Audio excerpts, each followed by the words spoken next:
Hello student, welcome to 1 to 4 academy. Student, आज की video में हम क्लास मैथ का इंट्रोडक्शन करेंगे। तो हम यहाँ पर class ninth step by step solve करेंगे। जैसे कि फर्स्ट पार्ट है हमारे पास बच्चों यहाँ पर संख्या पद्धति, दूसरा पार्ट है यहाँ पर बहुपद, और तीसरा पार्ट है यहाँ पर निर्देशांक ज्यामिति, फोर्थ है यहाँ पर दो चरों वाले रैखिक समीकरण, और पांचवा है हमारे पास बच्चों यूक्लिड की ज्यामिति का परिचय, और सिक्स है यहाँ पर रेखाएं और कोण, और सेवेंथ पार्ट है यहाँ पर त्रिभुज, एट है यहाँ पर चतुर्भुज, नाइन पार्ट है यहाँ पर समांतर चतुर्भुजों और त्रिभुजों के क्षेत्रफल, 10वां है यहाँ पर वर्त, 11th है यहाँ पर रचनाएं, और 12th है यहाँ पर हीरोन का सूत्र, और पार्ट 13 यानी 13 है यहाँ पर पाठ्य क्षेत्रफल, पृष्ठ क्षेत्रफल और आयतन, और जो यहाँ पर 14 है यहाँ पर सांख्यिकी, और 15 प्रायिकता। तो ये सभी हम स्टेप बाय स्टेप सोल्व करेंगे। ठीक है। तो यहाँ पर फर्स्ट पार्ट देखिए क्या है। अध्याय 1, संख्या पद्धति। ठीक है, यानी नंबर सिस्टम, इसे इंग्लिश में बोलते हैं नंबर सिस्टम। ठीक है। तो यहाँ पर जो ये लाइन होती है, ये देखते हैं हम, ये क्या है हमारे पास संख्या रेखा, ये हमें क्या है, एक संख्या डिनोट कर रहा है हमारे पास। तो इसे क्या है, संख्या रेखा क्या बोलते हैं, इसे नंबर लाइन, नंबर लाइन। तो यहाँ पर हमें ये फर्स्ट चैप्टर स्टार्ट करने से पहले ये कुछ बेसिक टर्म है, ये हमें जान लेना चाहिए। जैसे प्राकृतिक संख्या, प्राकृतिक संख्या या प्राकृत संख्या,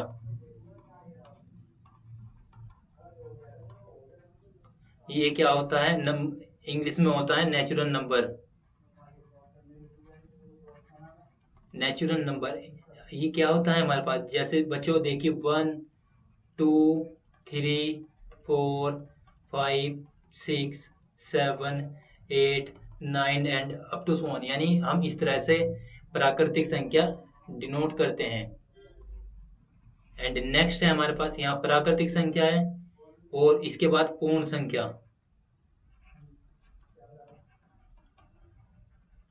पूर्ण संख्या यानी वोल नंबर। वो नंबर क्या होता है हमारे पास बच्चों, यानी जो नेचुरल नंबर होता है उसमें बस जीरो इंक्लूड और कर देते हैं, 0 1 2 3 4 5, इस तरह के नंबर, ये क्या है हमारे पास पूर्ण संख्याएं। और इसके बाद हम यहाँ पर इंटीजर करेंगे, यानी पूर्णांक।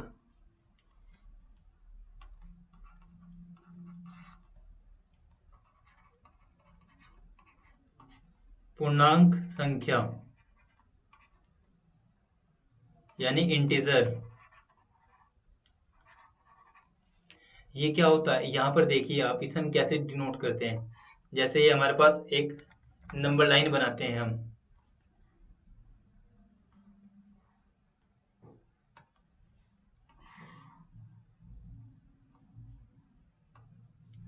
यहाँ पर देखिए ये क्या है इसका, 0 पॉइंट, ये 1, ये 2, ये 3, ये 4, ये 5, ये 6 and up to so on. यहाँ पर -1, ये -2, ये -3, ये -4, ये इस तरह, ये निगेटिव है और ये पॉजिटिव है।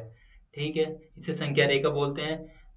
इस लाइन पर डिनोट करते हैं तो संख्या रेखा है। अदरवाइज ये क्या है, यहाँ पर इंटीजर, हम इसे कैसे लिखते हैं, 0 +-1 +-2 +-3 +-4 +-5, इस तरह बच्चों हम इसे डिनोट करते हैं पूर्णांक।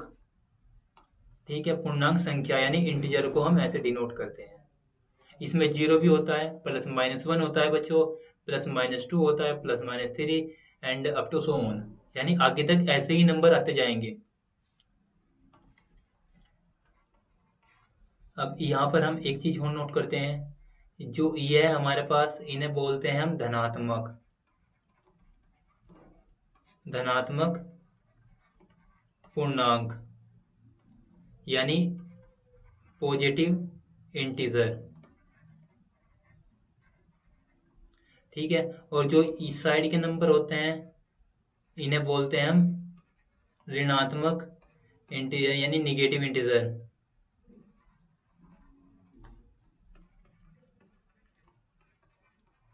ऋणात्मक पूर्णांक। ठीक है, ये हमारे पास है पूर्णांक यानी इंटीजर ऐसे होते हैं। हम ये नेक्स्ट पॉइंट लेते हैं। इसके बाद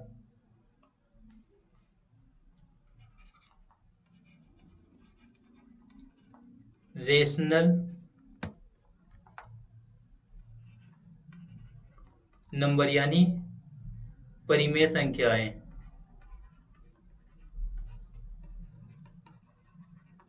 परिमेय संख्याएं क्या होती है हमारे पास बच्चों? जैसे P अपॉन Q, और जो ये Q होगा नॉट इक्वल टू जीरो, जो नीचे होगा वो कभी भी जीरो नहीं हो सकता। ठीक है, यानी क्लास 9th या क्लास 10th आगे कभी भी कुछ भी पढ़ोगे तो ये बेसिक नॉलेज हमें पता होनी चाहिए। ठीक है, जैसे कि 1/2, 3/5, 6/7 एंड ऊपर कोई भी नंबर हो सकता है बट नीचे जीरो नहीं होगा। इस तरह के नंबर चलेंगे।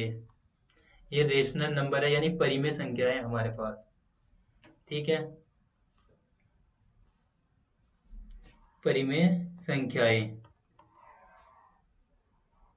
अब अपरिमेय संख्याएं।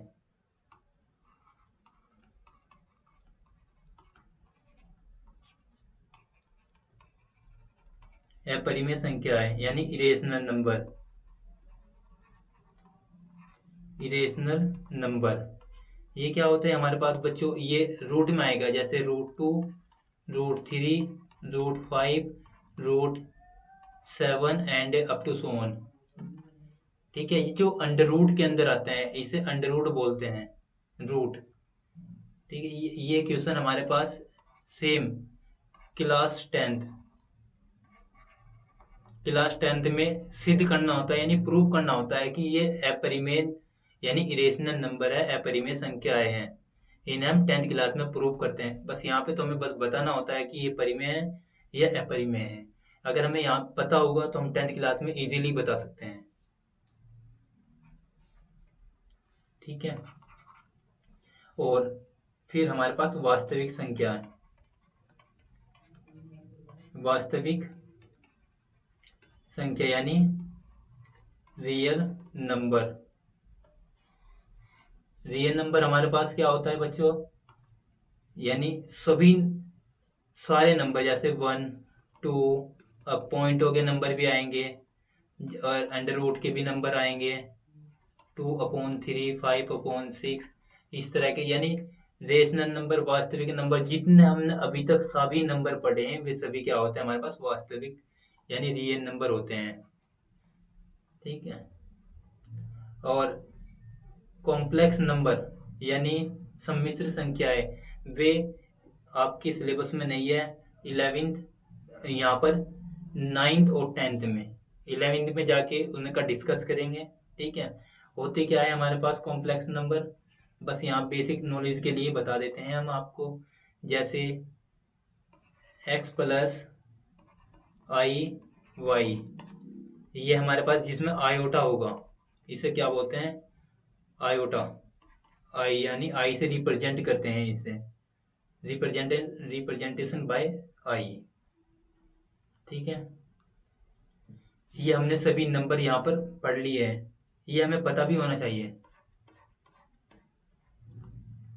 अब यहाँ पर हम प्रश्नावली 1.1 पर आते हैं।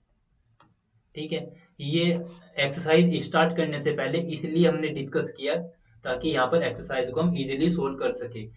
इसीलिए आप फर्स्ट क्वेश्चन देखिए, क्या शून्य एक परिमेय संख्या है?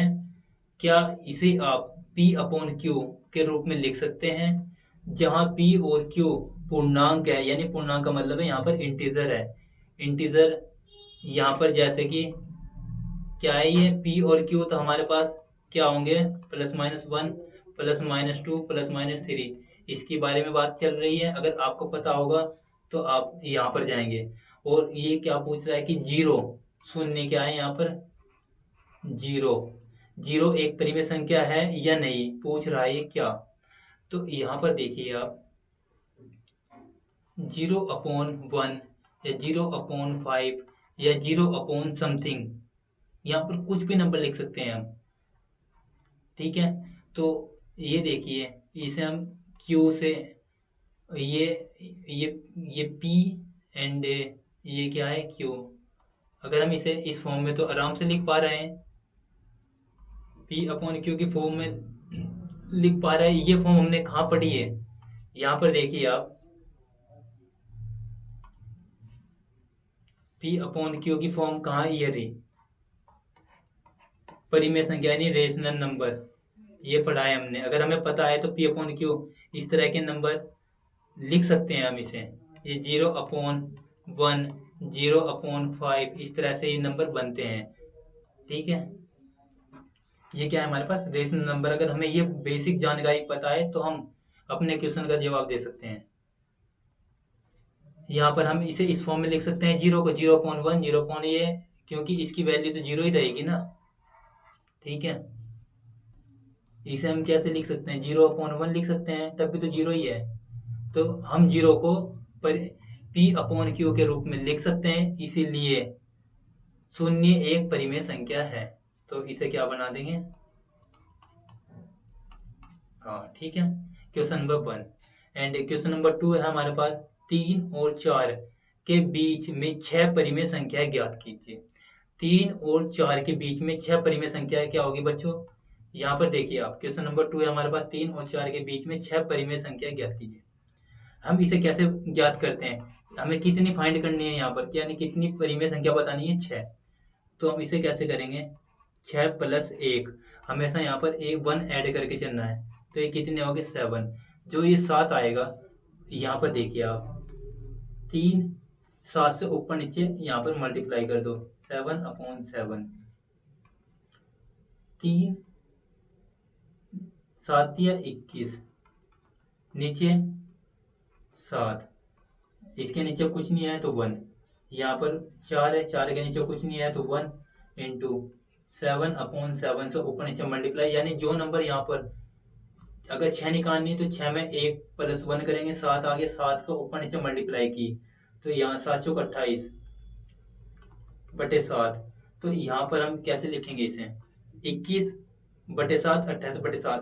तो हम इसे इसे ऐसे लिखेंगे, इनके क्या कह रहा है कि वो बीच के संख्या, 21 के बाद क्या नंबर आएगा, 22, 22/7, फिर 23/7, फिर 24/7, फिर 25/7, फिर 26/7, और फिर 27/7।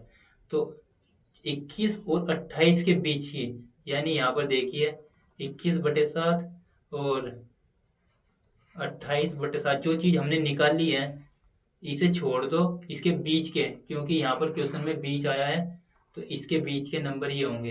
कितनी हमारे पास संख्या है, यहाँ पर देखिए, यानी 1, 2, 3, 4, 5 एंड 6। तो ये कितनी परिमेय संख्या है बतानी है हमने, 6। इस तरह से ये फाइंड होते हैं, क्वेश्चन नंबर 2।